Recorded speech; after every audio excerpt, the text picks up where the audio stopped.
parler sur un grand thème, passons à l'autre bord.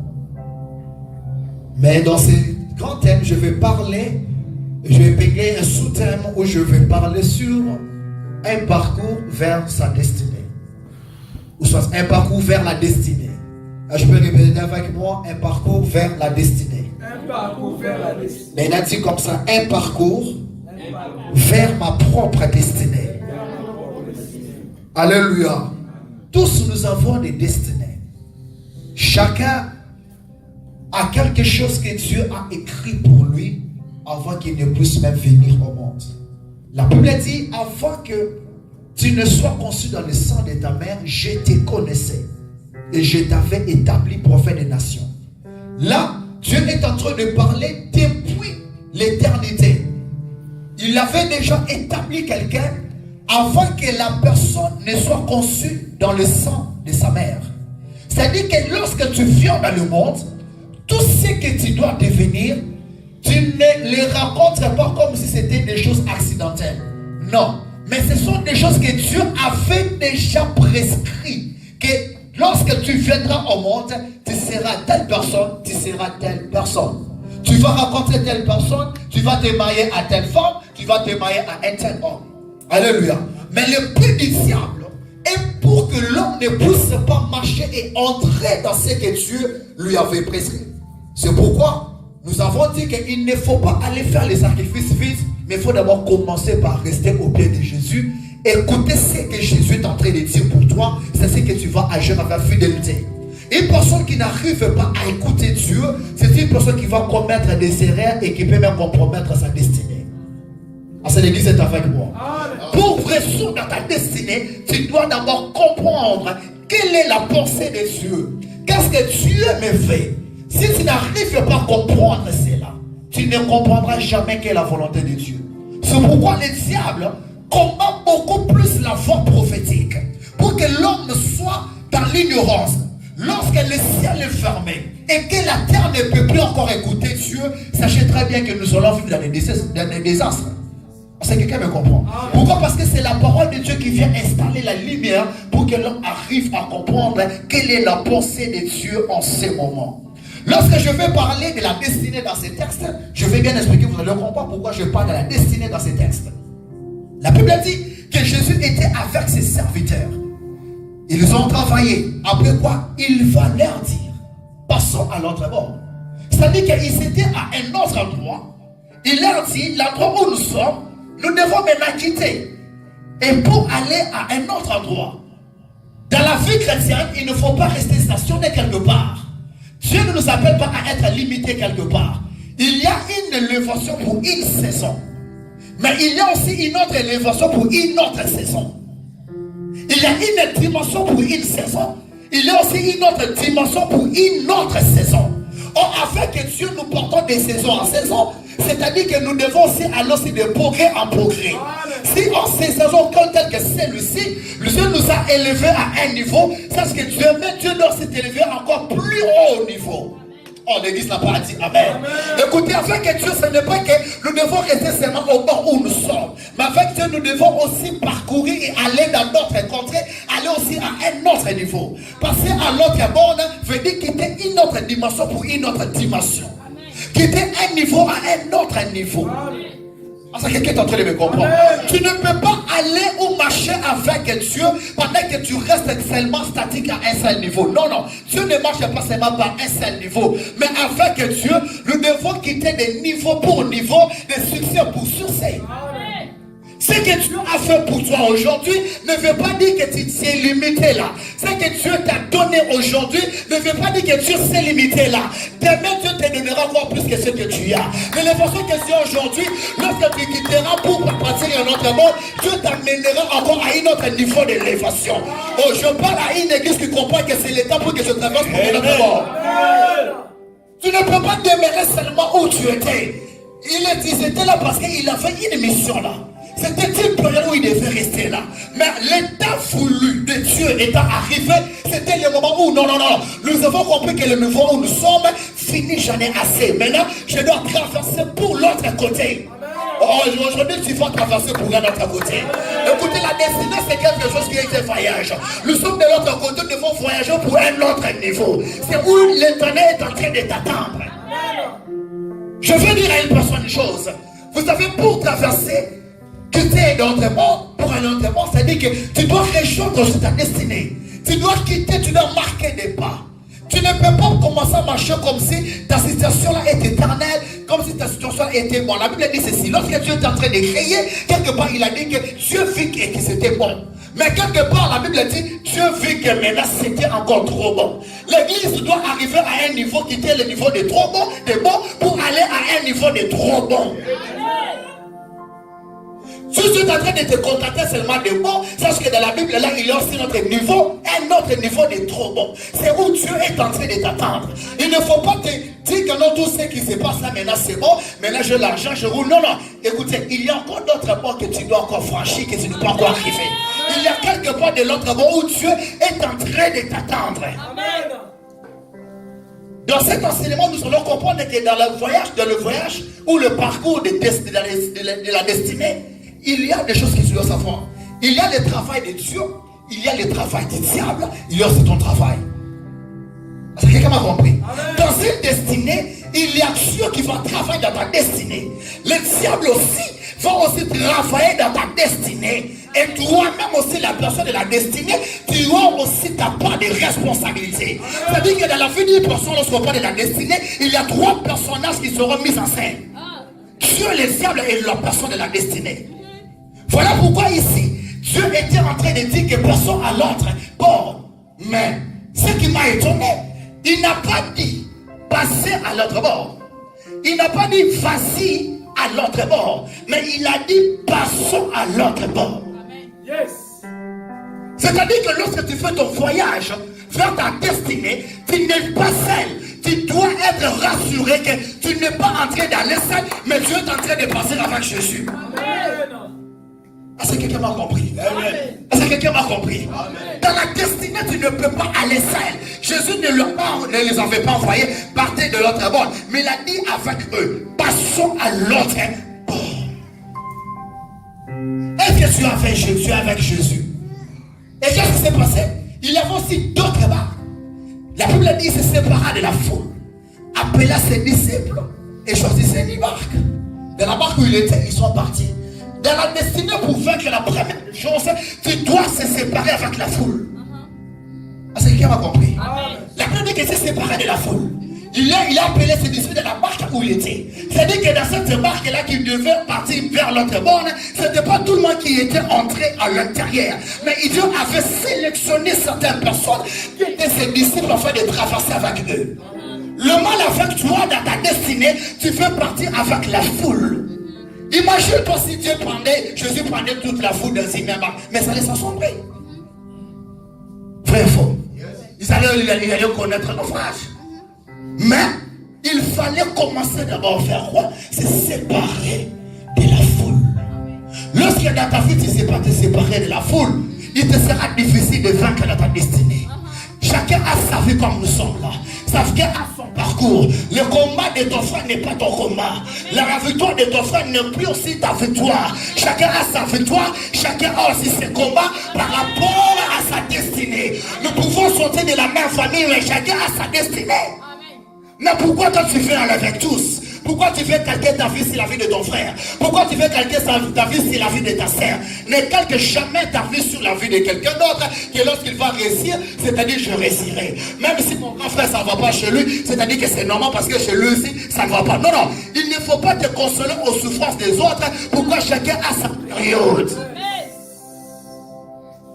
Ah, c'est quelqu'un m'a compris. Amen. Il ne faut pas te calquer sur la vie de l'autre. L'autre, là, s'il ne progresse pas, c'est son problème.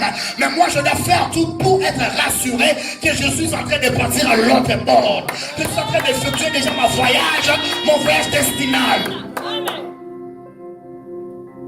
Sépare-toi de la foule. Lorsqu'on se sépare de la foule veut aussi dire le péché. La foule veut aussi dire les habitudes. Certaines habitudes, certains comportements. Une façon de faire les choses. La Bible dit ceci à Jérémie. J'aimais lorsque l'homme de Dieu a dit. La Bible dit, Jérémie, si tu sépares ce qui est vide et ce qui est précieux, tu seras ma bouche.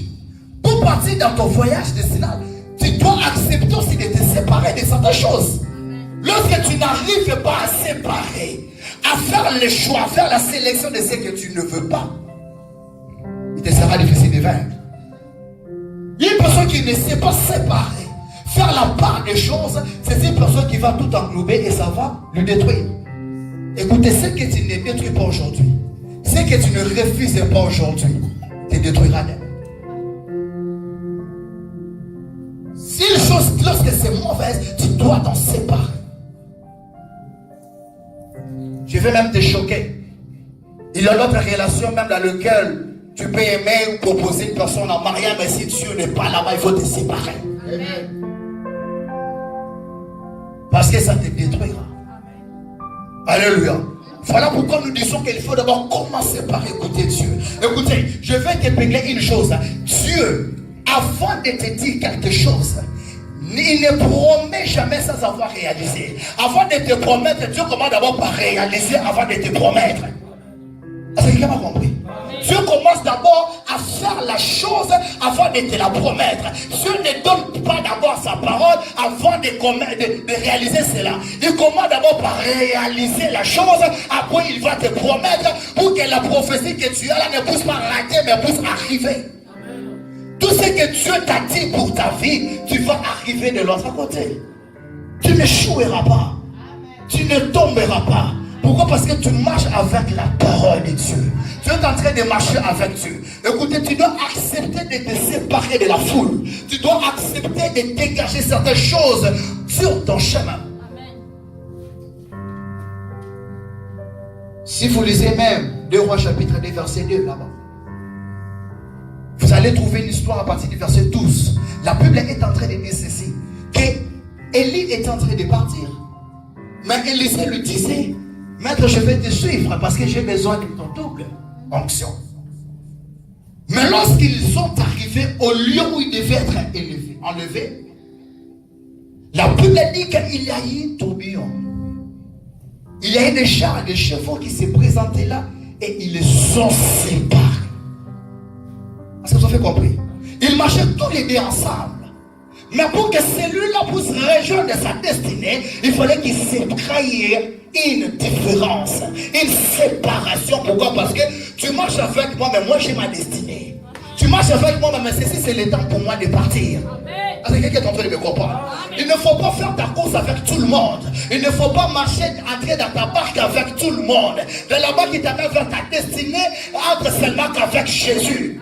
Jésus a dit ne partez pas. Il n'a pas dit part. Il n'a pas dit partez. Non, non. Il a dit que passons à l'autre bord. Pourquoi? Parce que l'assurance dans ta course destinale, c'est lorsque tu as Jésus dans ta barque.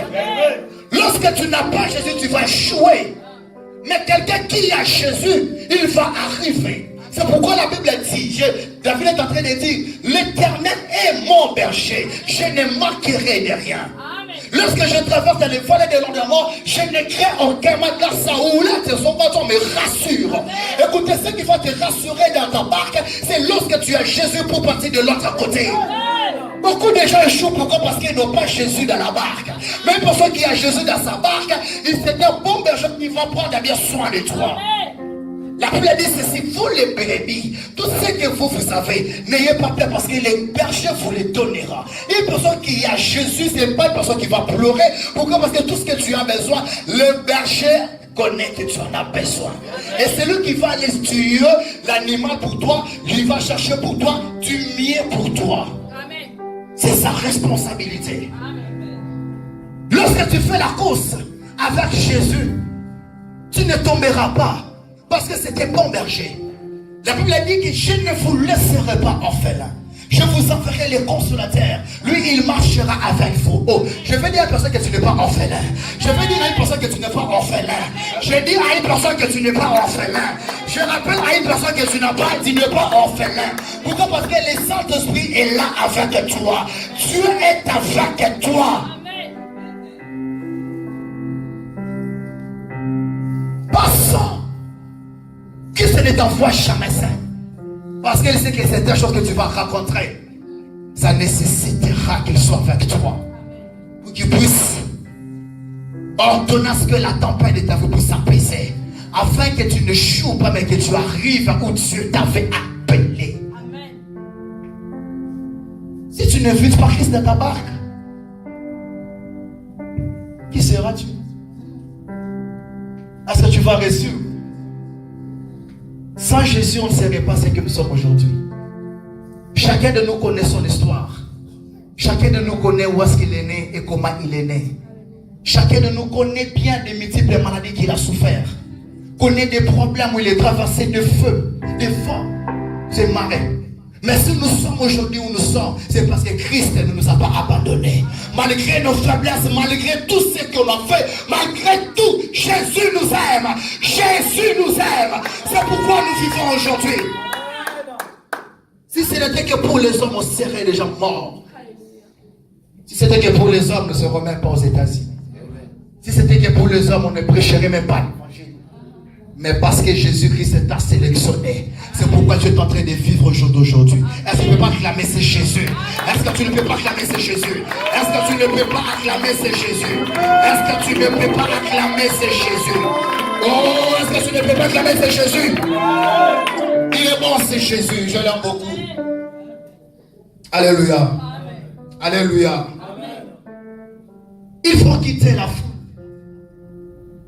Si tu ne quittes pas la foule, tu ne verras jamais ce que Dieu t'a préparé. Écoutez, mais la responsabilité du diable, lorsqu'une personne doit aller vers sa destinée, sa mission, c'est pour te susciter la tempête. Écoutez,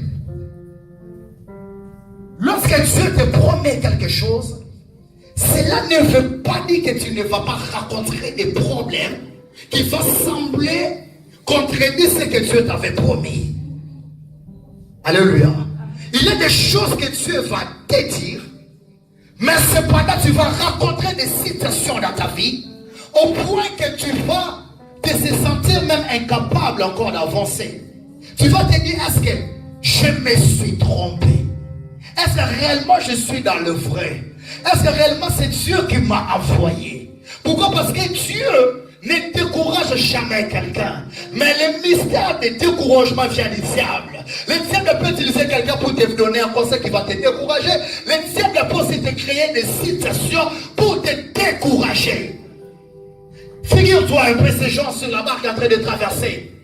Ils vont raconter telle situation. Qu'est-ce qu'ils vont se dire? Mais pourquoi Dieu nous a envoyés? Alléluia. Figure-toi que c'est Dieu maintenant parce qu'il nous a trompés ou pas. Beaucoup de gens dans la vie sont en train de se dire est-ce que c'est Dieu qui m'avait réellement parlé? Pourquoi? Parce que les situations que Dieu, le diable, est en train de te créer te poussent même à ne plus croire fermement que c'est Dieu qui t'a envoyé. Lorsque Dieu t'envoie, lorsque Dieu prophétise sur ta vie, lorsque Dieu te donne sa parole n'échouera pas. Peu importe les vents, peu importe les vagues, peu importe les marées, les soulèvements, tu arriveras dans ta destinée au nom de Jésus. Amen. Écoutez, lorsque Dieu te donne sa prophétie, tout ce que Dieu te dira, sache qu'il y a des infos qu'il ne te dira pas. Est-ce que quelqu'un m'a compris? Amen. Sur le chemin de la destinée, dans un voyage de la destinée, il y a des choses que Dieu te dira clairement.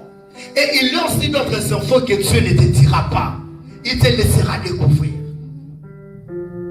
Dieu va appeler Moïse pour délivrer Israël. Dieu va lui dire non, vous allez passer par tel chemin. C'est Dieu qui avait dit. Mais Moïse ne savait pas que le chemin où Dieu est en train de nous indiquer avec Israël était un chemin où ils vont rencontrer le désert. Est-ce que quelqu'un est en fait moi? Il ne savait pas que le chemin où Dieu nous a envoyés, nous allons rencontrer aussi la mer Rouge. Mais tout ce que Dieu leur avait dit, sortez et partez à Canaan. Écoutez, ta Canaan est là. Le Canaan de ta vie est là en train de t'attendre. Mais seulement, Dieu ne te dira pas que dans ton parcours, tu vas aussi rencontrer les déserts. Dans ton parcours, tu vas aussi rencontrer aussi la mer rouge, qui va sembler être pour toi des obstacles qui ne pourront pas te permettre d'entrer dans ta destinée. Mais ce qui va te rassurer, c'est lorsque Dieu a parlé, peu importe les déserts, peu importe la mer rouge, moi j'arriverai de l'autre bord. Amen. Dieu ne dit pas toutes choses. Il y a une partie qui te dira.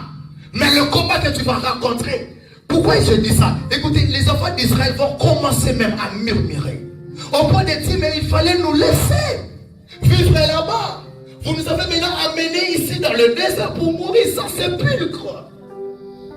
Oh, la peur de sa destinée, la peur de savoir comment finira ma vie, la peur de savoir d'ici une année quelle sera ma vie, la peur de savoir d'ici 2 ans qui deviendrai-je. Il fallait que je reste là-bas, dans le niveau de tout est bon. Oh, il faut que Dieu t'amène à le niveau de c'est plus que bon. Alléluia. Dans le niveau de très bon. Toi, tu es en train de te contenter au niveau de bon pour rester en Égypte. Et pourtant, Égypte, ce n'est pas ton lieu de destinée. Ta destinée est à Canaan là-bas, où tu dois aller où coule le lait et le miel. Mais cependant, tout ce que le ciel est en train de te proposer, tu veux commencer à te contenter de ça. Tu sors pour partir, mais ce que tu es en train de rencontrer commence à éloigner de toi la prophétie de Dieu. Lorsque Dieu te donne sa prophétie, ne veut pas dire que tu ne seras pas combattu, ne veut pas dire que tu vas s'échouer quelque part, ne veut pas aussi dire que tu vas être touché quelque part, mais la chose la plus importante, lorsque Dieu dit peu importe tout ce qui va arriver, toi tu arriveras. Amen. La Bible dit ceci. Moïse lève les yeux. Non, c'est Abraham. Abraham lève les yeux. Dieu a dit à Abraham que je te donnerai la terre. Je referai de toi ceci. Mais lorsqu'il s'est disputé avec Lot, Lot a pris une grande partie. Mais Dieu lui dit, regarde ce que tu es en train de voir là, c'est une petite dimension. Mais tu dois élever ta vision à une grande dimension. Si c'était pour les gens, c'est-à-dire on dirait que Dieu est en train de dire, élève ta dimension à ma diapason. Alléluia. Il faut voir à la diapason de Dieu. Il faut voir au niveau où Dieu est en train de voir. Parce que si tu vas voir au niveau des hommes, tu vas craindre ton avenir. Tu vas craindre ton avenir. Tu risqueras même aussi de céder. Oh, il ne faut pas céder. Voir à la dimension où Dieu t'a appelé. Dieu ne dit pas toutes choses. Quand le diable vient, Dieu ne te dira pas le diable viendra. Jésus leur avait dit passons à l'autre bord. Mais il ne leur avait pas dit que sur le chemin, soyez rassurés que nous allons rencontrer la tempête. Parce que vous avez lu ça dans la Bible. Dieu n'a pas dit ça. Mais il est le Seigneur. Il connaissait. Pendant que je suis en train de traverser avec ces gens, il y aura un soulèvement. Voilà même l'histoire toujours d'Élie avec Élisée. Élisée est en train de demander la double portion. Élie va lui dire que tu demandes une chose qui est difficile. Là, c'est à partir de 2 Rois chapitre 2, verset 12 là-bas. Si vous lisez, vous allez trouver ça. Mais qu'est-ce qui s'est passé? Il s'est passé que il a écouté ce que lui désirait. Mais il ne lui a pas dit de quelle manière cela va se passer. Est-ce que vous me comprenez? Il a suivi son maître. Mais son maître ne lui a pas dit, pour mériter ma double portion, tu dois avoir ma tunique. Mais lorsqu'il le montrait, il a jeté sa tunique. Et Élisée a pris la tunique et le partit avec. Sur les eaux du Jourdain, il a frappé et les eaux se sont séparées. Il a dit que les fils des prophètes qui étaient là, ils ont regardé cela et se sont dit réellement cet homme a l'esprit. Les choses que Dieu fera avec toi, même si tu ne sais pas, d'autres personnes vont constater et ils vont dire réellement dans cet homme il y a Dieu. Oh, je disais qu'ils vont dire qu'exactement dans cet homme il y a Dieu. La Bible dit qu'il faut qu'ils sachent que c'est auprès de toi qu'il y a Dieu. Ça c'est écrit dans la Bible. C'est pas toi aller vers eux, mais c'est à eux de venir vers toi. Pourquoi? Parce que c'est auprès de toi que se trouve Dieu. Comment marcher avec Dieu si les œuvres de Dieu ne se démontrent pas dans ta vie? Parce que là d'abord, c'est aussi faire voir les œuvres de Dieu dans sa vie. Des choses qui vont démontrer que ça c'est Dieu. L'application du diable dans ta destinée, c'est pour te créer des situations, un soulèvement contre ta barque. La Bible dit qu'ils étaient là, en train de tout faire. Mais si je pense bien dans cette barque, il y a aussi Pierre qui est autrefois aussi pêcheur, n'est-ce pas? Il y a aussi des gens qui connaissent aussi la pêche. Je pense qu'ils ont aussi fait de leurs efforts. Parce que Christ était en train de dormir. Afin de réveiller Jésus, ils ont commencé d'abord à débrouiller entre comment se sauver la vie. Dans ta destinée, lorsque tu traverses avec Jésus, tu es rassuré. N'oublie jamais Jésus. Que Jésus soit d'abord ton premier point de pensée. Pense d'abord à Jésus. Lorsqu'une personne, une situation s'élève contre ta vie, comment d'abord apprendre recours à Jésus. Recours d'abord à Jésus. Afin de tout faire. Parce qu'ils étaient là. La mer s'est soulevée. Au point que l'eau remplissait même la barque où ils étaient. L'implication du diable. Faire en sorte que ta barque soit remplie des eaux. Après quoi? Ça va se casser, vous allez perdre la vie. Le diable est un voleur. Le diable est un tueur, est un meurtrier. Dès le commencement. Il a voulu détruire l'homme. Il est jaloux de l'homme. J'avais expliqué autrefois que la guerre entre Satan et l'homme, c'est parce qu'en l'homme, il y a l'esprit de Dieu. C'est pourquoi le diable est jaloux de l'homme. Où il y a l'esprit de Dieu, l'homme va dominer. C'est pourquoi ta jalousie, la jalousie tient envers ta vie. Pourquoi? Parce qu'il sait que tu as l'esprit supérieur à lui. Mais son problème va te créer des situations pour attester ta foi. L'application du diable sur ton parcours vers la destinée. Vous pensez lorsque Christ dit allons à l'autre bord. Le diable va créer des situations qu'il y a la tempête. Est-ce que cette tempête était venue pour les aider à traverser? La tempête était arrivée pour les amener de l'autre côté? Non, non. La tempête vient pour que cette personne n'entre pas dans son mariage. La tempête vient pour que cette personne n'arrive pas à sa grandeur. La tempête vient pour que cette personne ne puisse pas réussir dans sa vie. C'est que Dieu a dit qu'il faut passer de l'autre côté. Moi, je dois susciter des tempêtes pour arrêter sa vie afin que la prophétie que Dieu lui a faite n'arrive pas. Oh, je dis que cela n'arrive pas dans ta vie au nom de Jésus. Cela n'arrivera pas dans ta vie au nom de Jésus. Peu importe le sorcier de la maison de ton père et de ta mère, personne ne te vaincra. C'est que Dieu t'a dit, peu importe ce qu'ils vont soulever, tu arriveras. La tempête ne vient pas pour te faire cadeau. L'application du diable vient pour tuer la prophétie. Pour te dire, tu vois, tu vas faire que c'est la prophétie, mais tu ne peux pas arriver. Tu vois, tu es un Dieu menteur. Lorsqu'il dit quelque chose qu'il ne réalise pas. Oh Dieu, la Bible dit qu'il ne donne pas sa gloire à quelqu'un d'autre non plus aussi donne. Parce que tout ce que Dieu est en train de dire, lorsque ça va échouer, c'est-à-dire que Dieu a échoué. Oh, notre Dieu n'échoue jamais. La Bible dit que tout ce que Dieu est en train de dire, c'est seulement à une pluie qui ne revient jamais sans pour autant arroser la terre. Il faut que tout ce que Dieu dit puisse arroser ta vie et puisse faire germer même de fruits. Pour que l'on sache ici, il y avait une parole qui était tombée. Voilà pourquoi il faut prendre Dieu dans sa parole. Écoutez, Dieu devient esclave de l'homme chez qui il a donné sa parole.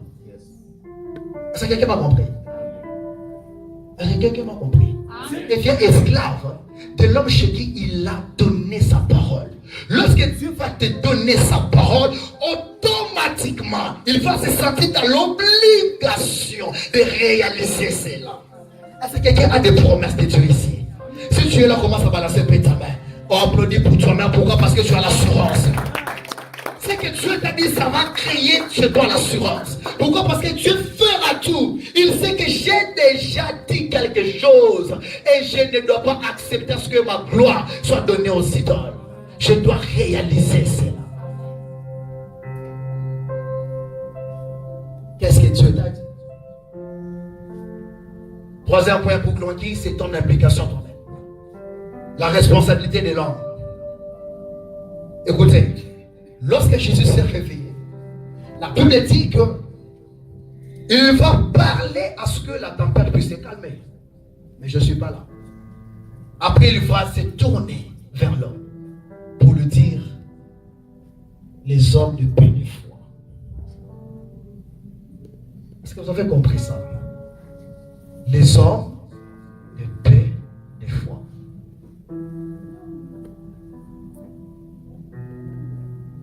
Si vous comprenez cela,